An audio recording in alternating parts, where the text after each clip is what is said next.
अस्सलाम वालेकुम and welcome back to my channel. Guys आज हम हाजिर खिदमत है कुरलुस उस्मान की 79 एपिसोड के साथ। तो चलिए वीडियो को स्टार्ट करते हैं। और अगर आपको मेरी वीडियो पसंद आए तो उसको लाइक कीजिएगा, कमेंट्स कीजिएगा और शेयर कीजिएगा। और अगर आप मेरे चैनल पे नए आए हैं तो मेरे चैनल को सब्सक्राइब करके बेल आइकन को ज़रूर प्रेस कर दीजिएगा ताकि मेरी आने वाली तमाम वीडियो की नोटिफिकेशन आप तक बआसानी पहुँच सके।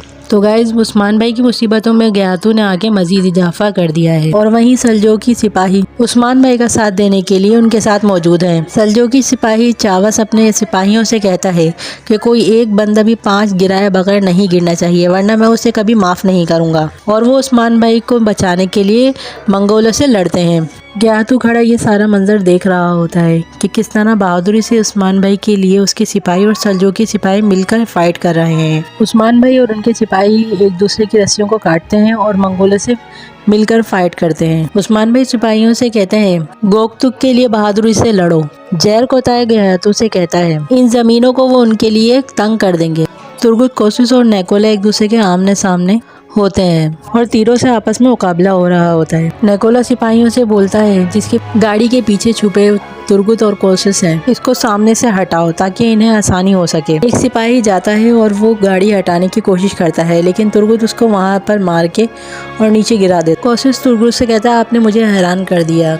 कोशिश तुर्गुत से कहता है मैंने कभी नहीं सोचा था कि आप मुझे बचाएंगे। तुर्गुत कहता है हम अभी तक नहीं बच पाए कोशिश, हम अभी यहाँ से बाहर निकलते हैं, इसके बाद इसके बारे में बात करेंगे। तुर्गुत कोतान को कहता है आदनतीनी सिपाहियों की जो ढाल पड़ी है उन्हें जमा करके इस गाड़ी में लगाओ और वो उस ढाल को जमा करके इस गाड़ी में लगाते हैं। तुर्गुत नेकोला और उसके सिपाहियों के साथ ये चाल खेल रहा होता है। उसके बाद वो गाड़ी को आगे की तरफ धकेलते हैं। गाड़ी चलती हुई आगे जाती है जिसके ऊपर नेकोला उनको देखता है और वो सिपाहियों से कहता है कि इस गाड़ी के पीछे चलो। ये सब इस गाड़ी के पीछे जाते हैं लेकिन तुर्गुत वहाँ से फरार होने में कामयाब हो जाता है। लिहाजा उस्मान भाई को देखते हुए कहता है तुम बहुत जिद्दी हो लेकिन तुम मरोगे उस्मान। तुर्गुत अपने सिपाहियों से कहता है कि यहाँ से हम 2 हिस्सों में तकसीम होंगे ताकि हम कुछ वक्त दरकार कर सकें इनसे और इसके बाद आगे जाकर हम आपस में मिलेंगे। तुर्गुत कोशिश से कहता है कि तुम भी इनके साथ जाओगे। कोशिश तुर्गुत से कहता है मैं आपको अकेला नहीं छोड़ूंगा। जिसपे तुर्गुत कहता है कि ये 2 हिस्सों में बटे तो इनकी तादाद कम हो जाएगी और हमारे बचने का आसार ज्यादा हो जाएंगे। उस्मान भाई की मंगोलों से लड़ाई के दौरान मंगोल उस्मान भाई को मारते हुए गिरा देते हैं। जिनको बचाने के लिए चावस आता है तो पीछे से मंगोल उसके छुरा घोंपता है लेकिन वो वहाँ भी अपनी वफादारी दिखाते हुए उस्मान भाई को अपना चाकू फेंकता है और कहता है इन जमीनों पे जंगली घोड़ों की तरह चमके और उसके बाद इसका खात्मा हो जाता है। उस्मान भाई के साथ तमाम सिपाही भी मंगोलों के जाल में फंस चुके होते हैं। जंगल में भागते हुए तुर्गुत को नेकोला का सामना होता है। नेकोला तुर्गुत से कहता है क्या आप छुपने के लिए जगह ढूंढ रहे हैं? अभी तो हमारा हिसाब किताब का टाइम बाकी है। तुर्गुत नेकोला से कहता है तुम बुज़दिल हो और तुम मुझसे बहुत डरते हो, इसीलिए तुम अकेले नहीं है अपने साथियों के साथ मुझसे लड़ना आए हो। जिसके ऊपर नेकोला कहता है तुम अपने आप को बहुत बहादुर समझते हो। नेकोला कहता है मैं तुम्हें अपने कदमों तले रोन के आगे निकल जाऊं, तुम इस तरह के आदमी हो लेकिन तुमने मेरी हद को पार करा है, बस यही वजह है। इसके बाद नेकोला तुर्गुत को अरागोस के साथ मिलकर मारता है और वो उसको गिरा देता है। नेकोला तुर्गुत से कहता है अब देखो तुम जमीन पे खड़े हो और मैं अपने पैरों पे ऊपर खड़ा हूँ, तुम नीचे हो और मैं ऊपर हूँ। जिसपे तुर्गुत कहता है तुम रेंगते हुए सांप की तरह हो जो रेंग रेंग के मुझ तक पहुँचते हो लेकिन मैं एक आप की तरह हूँ। नेकोला कहता है तुम्हारे मरने का वक्त करीब है। तुर्गुत कहता है अगर हम मरे तो हम शहीद होंगे, मारी जो मेरे मरने के बाद अकेली रह जाएगी। इसके बाद नेकोला उसको मारने के लिए जैसे ही अपना तलवार को उठाता है इतने में कोशिश आकर उसको एक चाकू मारता है जो जाके उसके पैर के अंदर लगता है। कोशिश चिल्लाता हुआ आता है और नेकोला से कहता है जिसने मेरी पीठ में छुरा घोंपा वो बगैर सजा लिए कैसे जिंदा रह सकता है। और वो सिपाहियों को अपनी ढाल बनाकर तीरों से बचता हुआ एक पेड़ के पीछे जाता है और वहां से कहता है कि मैं तुर्गुत को अकेला मार देता तो तुम्हारे लिए मेरी आंखें तरसती रहती। कोशिश कहता है अरमान का तुम्हारे लिए भारी पड़ेगा। नेकोला के मजीद सिपाही वहां आते हैं। तुर्गुत कहता है मैंने तुम्हें मना करा था कि मेरे पीछे मत आना। कोशिश कहता है कि मैं इसका जवाब मारी को कैसे देता और वो लोग पीछे की तरफ हटते जाते हैं। नेकोला आर्गोस से कहता है जाओ तुम इनके पीछे जाओ, मुझे छोड़ो इनके पीछे जाओ। जिस पर आर्गोस कहता है कि मुझे माफ़ करे जनाब, मैं इनके पीछे नहीं जाऊंगा आपको इस हाल में छोड़ के। और मंगोलों के जाल में फंसे हुए उस्मान भाई के करीब गयातू आता है। उस गयातू जमीन पे पड़े उस खंजर को उठाता है जो उसको सलजूकी सिपाही ने दिया होता है और वो उसको उस्मान भाई के पास लेकर जाता है और उनकी गर्दन के ऊपर रखता है। गयातू कहता है कि उस्मान सरदार अजीम सरदार है जो इस तरह नहीं मरेगा, ये जंग के मैदान में भी नहीं मरेगा। और अमीन ज्ञान को कहता है कि ये घोड़ों के पैरों तले आके मरेगा। गयातू खंजर को अपने पास रखते हुए कहता है कि उस्मान मैं तुम्हें एडली खान से मिलाऊंगा और मैं उस्मान का शोक कोई भी नहीं मनाएगा और सबको पता चलेगा कि गयातू आया है। सोगुत में मालूम मालून खातून तमाम सरदारान से कहती हैं कि वजीर आलम शाह टैक्स फोर्स का हामी है, कोई इनके कहने पर जिरगा नहीं करेगा। जिस पर एक सरदार कहता है कि वो नुमाइंदगी भी करते हैं सल्जूक की। बाला सरदार से कहती है कि आप ये न समझो ये हम अपने पास से बोल रहे हैं, ये उस्मान सरदार का हुक्म है। वहीं दूसरे सरदार कहते हैं कि उस्मान भाई कबीले के अलावा किसी का साथ नहीं देते। सरदार पूछता है कि उस्मान भाई कहाँ है, जिस पर दमीर जी कहते हैं कि उस्मान भाई अभी नहीं है, लेकिन उनकी गैर मौजूदगी में गुंदूज भाई से बेहतर उस सीट का खाली रहना है। गुंदूज जो कहता है वो आलम शाह के कहने पे कहता है। सरदार कहता है आप अर्तगल गाजी के बेटे में ऐसा सरदार कहता है आप अर्तगल गाजी के बेटे के बारे में ऐसा नहीं कह सकते दमीर जी। मालून कहती है कि आप इसका फैसला करेंगे। चरवाहा कहता है कि मैं नहीं समझा कि एक ऐसा शख्स जो अपने लोगों के साथ हो, जो हक की दाहक के लिए लड़ रहा हो। सरदार कहता है क्या आप हम सबसे तफ्तीश कर रहे हैं। इतने में हैदर अली वहाँ पर आते हैं। हैदर अली कहते हैं आपसे तफ्तीश करने की किसी को जरूरत नहीं, लेकिन हम सब उस्मान भाई पे भरोसा करते हैं। हैदर अली कहते हैं जिनको हम पर शक है वो हमसे दूर रहें। फरमान का किले में गुंदूस आलम शाह से कहता है कि खवातीन मुझे कभी भी जिरगा नहीं करने देंगी। लोग आपसे मोहब्बत करते हैं और मैं आपको ताकत दूंगा कि आप ये सब कर सकेंगे। इस कदर के इनको एतराज करना मुश्किल होगा। गुंदूस कहता है ये अच्छा है, लेकिन आप किस तरह की ताकत की बात कर रहे हैं। वो गुंदूस को दीवारों को दिखाते हुए कहता है इन दीवारों को देखो, ये अनागोल के झंडे के लिए नहीं है। हम फतूहात के बारे में बात कर रहे हैं, हम तुर्कों के लिए बात कर रहे हैं। हम इस जगह को काफिरों के लिए नहीं छोड़ेंगे। नेकोला आता है और कहता है कि मैं हैरान हूँ कि आप यहाँ क्या कर रहे हैं। आलम शाह कहता है नेकोला आप बहुत थके हुए लग रहे हैं, जिसके ऊपर नेकोला कहता है कि मैं वाहिद अनागोल का नहीं बल्कि हरमानका का भी सरदार हूँ जिस तख्त पे आप बैठे हैं। क्या ऐसा नहीं है? इस तगन की यही वजह है। आलम शाह कहता है कि तुम इस जगह के मुस्तहिक थे नेकोला, मैं हमेशा इस तख्त पे नहीं बैठूंगा। नेकोला तुम मुझे कोशिश के बारे में खबर दो। नेकोला खंजर निकालता है। गुंदूस उसको देखकर वो भी खंजर निकालता है, लेकिन नेकोला नक्शे की तरफ जाता है और बताता है कि कोशिश एक पिंजरे में है, वो कुसुम दुनिया जा रहा है, वहाँ शहनशाह उससे हिसाब लेंगे। कोशिश कोतान का शुक्रिया अदा करता है और कहता है सारी जिंदगी भी मैं आपका ये एहसान नहीं उतार सकता। कोतान कहता है कि हम अपने सरदार के हुक्म पर चलते हैं, अगर वो भी अभी दोबारा मुझे हुक्म करे तो मैं यही करूँगा। तुर्गुत कहता है कि अब हमें कोनिया की तरफ निकलना है। ये मैंने माना कि मुश्किल रास्ता है, लेकिन हमें इस मुश्किल रास्ते से गुजरना है। हम उस्मान भाई को कोनिया पहुंचने से पहले बचा लेंगे।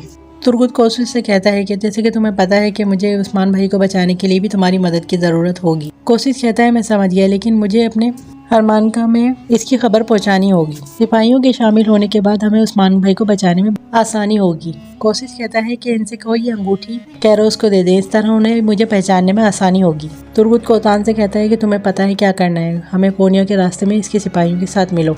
हैदर अली कहते हैं कि शायद आपने अपने फैसले को कायम रखा और हमने आपसे यहाँ से जाने को कहा तो आप जा रहे हैं। आपने हमारी शेख की बात को गलत समझा। यलमाज साहब आप हमारी ज़ाहिरी और बातनी बात को समझें और हक की राह में जो शक व शुबात आपके दिल से हैं वो निकाल दें। बाला कहती है कि जो फतवाज जंगे हम लड़ेंगे उसमें उस्मान भाई का होना ज़रूरी है ताकि हम ये जंगे जीत सकें। हैदर अली बाला मालून खातून को कहते हैं आप ये सब कुछ नेक नियति से और मजबूती से कर रही हैं, अल्लाह को इसमें कामयाब रखे। फरमान छुप कर ये सारी बातें सुन रहा होता है और वो वजीर आलम शाह को ये सब कुछ जाके बताता है। सिपाही आता है और घयातू को किसी कहता है कि उस्मान भाई को कुचलने के लिए लेके जाया जा रहा है। घयातू कहता है कि उस्मान तुम्हारा खून ज़ेरे ज़मीन बहा दिया जाएगा। ये एरली खान से मुलाकात करेगा। ज़मीन पे लिटा के बांधे गए उस्मान भाई और उनके साथियों से। मंगोल सिपाही कहता है कि जब घयातू आएगा तो तुम इन जंगली घोड़ों के नीचे कुचले जाओगे, इनके पाँव तुम्हारे खून में रंगे होंगे और यहाँ मुर्दार की बदबू होगी। उस्मान कहता है कि घोड़े तुर्कों के साथी और उनके पर हैं, हम कभी घोड़ों से नहीं लड़े, इन जंगली घोड़ों को भी छोड़ो, हम इन्हें भी अपने साथ कर लेंगे। मंगोल कहता है कि थोड़ी देर में यहाँ गया तो आएगा और वो तुम्हें इन घोड़ों से कुचल देगा और ये वाकई दर्द देने वाला मंजर होगा। मंगोल सिपाही जैरकोदाय को मारता है, तुम जैसों का यही हाल होता है। उस्मान कहता है हम 1000 बार मरते हैं, 1000 बार जीते हैं, लेकिन तुम्हारा अंजाम बहुत बुरा होगा।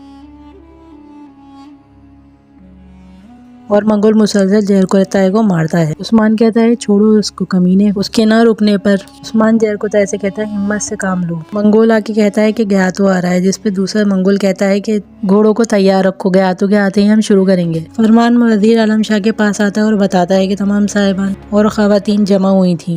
वहाँ मौजूद गुंदूस से सरदार आलम शाह कहता है जाहिर है ये सब कुछ वो खुद नहीं कह रही, आपसे मुखालफत के लिए वो तमाम साहिबान को जमा कर रही है। आलम शाह कहता है जब तक वो कबीले में मौजूद है वो जिरगा नहीं करने देंगे, आप उनको जिला वतन कर दें। सलजान खातून के समीत ये आप क्या कह रहे हैं? गुंदूस कहता है मैंने जो भी किया वो अपने कबीले को बचाने के लिए की। अगर मेरे कबीले के एक शख्स को भी तकलीफ हो तो मेरे लिए सरदारी आराम है। मैं अपनी माँ, बहनों और भाई के बगैर इत्तेहाद कैसे कायम रख सकता हूँ। आलम शाह बड़ी मक्कारी से उस गुंदुस को अपनी बातों में लेता है और कहता है कि इनका कबीले से निकालना ही तुम्हारे लिए कबीले के लोगों को दोस्त बनाना है, जिस पर गुंदुस मान जाता है और कहता है कि मैं ऐसे काम करूंगा जैसे आपने मुझे कुछ भी नहीं कहा। कोतान कैरोस और उसके सिपाहियों को लेकर कोशिश से मिलता है। कैरोस कोशिश से कहता है कि मैं और मेरे तमाम सिपाही आपके लिए वफादार हैं जब तक हमारी जान नहीं जाती, जिस पर कोशिश कहता है मुझे मालूम है, अभी हमें उस्मान भाई की मदद के लिए तुर्गुत का साथ देना होगा। तुर्गुत कहता है हम जब तक नहीं रुकेंगे जब तक हमारे घोड़े मर न जाएं और हम उस्मान भाई को सही सलामत वापस न ले आएं। और वो सब मिलकर उस्मान भाई को बचाने के लिए वहाँ से निकलते हैं। दमीर जी सिपाहियों को बताते हैं कि ये सबसे तेज तरीन तलवार है। इतने में वहाँ गुंदुस आता है और दमीर जी से पूछता है कि ये कौन लोग हैं जिन्हें आपने यहाँ जमा किया है, क्या आप कोई मंसूबा बना रहे हैं मेरे इल्म में लाए बगैर। दमीर जी कहते हैं ये उस्मान भाई के नए सिपाही हैं, जिस पर गुंदुस कहता है कि ये कैसे यहाँ पर आए मेरी इजाजत के बगैर, आप मुझे सही बताएं कि ये कौन है। मालून आती है और कहती है ये मेरे कबीले के हैं और ये तमाम उस्मान भाई के नए सिपाही हैं। गुंदुस मालून से और दमीर जी से कहता है कि मैं आपसे खेमे में अकेले में बात करना चाहता हूँ, मैं चाहता हूँ कि आप दोनों वहाँ पर आएं। और ये कह के गुंदुस वहाँ से चला जाता है। मंगोल पूरी तैयारी से उस्मान भाई को कुचलने के लिए खड़े होते हैं कि अचानक से वहाँ तुर्गुत भाई पहुँचते हैं। मंगोल ये देख कर के तुर्गुत वहाँ पर आके बड़ी होशियारी से लड़ आए सिपाहियों के साथ, वो घोड़ों को दौड़ा देते हैं उस्मान भाई को कुचलने के लिए।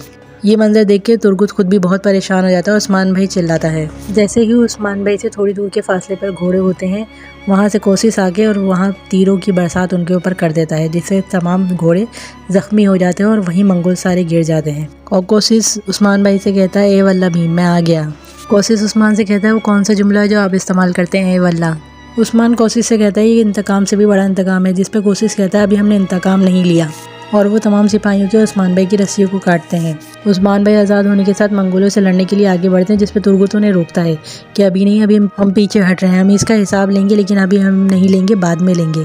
और इसके बाद उस्मान भाई और कोशिश अपने सिपाहियों से कहते हैं कि तमाम हम लोग पीछे हट रहे हैं, वापस चलो। और घातू के आने से पहले पहले वो वहाँ से पीछे हट जाते हैं। गुंदुस मालून से कहता है कि वो सिपाही यहाँ नहीं रहेंगे, वो वहीं रहेंगे जहाँ के वो रहने वाले हैं। बाला कहती है सिपाही यहीं रहेंगे गुंदुस साहब। मालून कहती है सिपाही यहीं रहेंगे जब तक उस्मान भाई अपना काम खत्म करके वापस नहीं आ जाते, ये उस्मान भाई का हुक्म है। सालजान कहती है कि ये ज़रूर शाह आलम ने तुम्हारे दिमाग में जहर भरा है, लेकिन हम इसके जहर को पूरा नहीं होने देंगे और हम तुम्हें सोते हुए जगाएंगे। गुंदुस सबसे पूछता है कि यानी आप मुझे जिरगा नहीं करने देंगे है ना। गुंदुस कहता है मैं आप सबको जिला वतन करता हूँ, काय कबीले को काय सरदार के बगैर नहीं छोड़ा जाएगा। सालजान गुंदुस से कहती है कि तुम तो अपने चच्चा से भी 2 हाथ आगे हो, मैंने तुम्हारा ऐसा रूप कभी नहीं देखा था, तुम उस सरदार के कहने पे चल रहे हो। पर गुंदुस अपनी बात पे कायम रहता है और कहता है कल आप लोग यहाँ से कबीला छोड़ के चले जाएंगे। घातू वहाँ पहुँचता है और मंगोलों से पूछता है कि उस्मान कहाँ गया, और वो ना बताने पर जब नीचे गिरते हैं तो उसके ऊपर उस घातू गुस्सा करता है और कहता है कि उस्मान मैं तुम्हारा दिल चीर दूंगा। गुंदुस कबीले में इन लोगों से कहता है कि मैं तुम लोगों को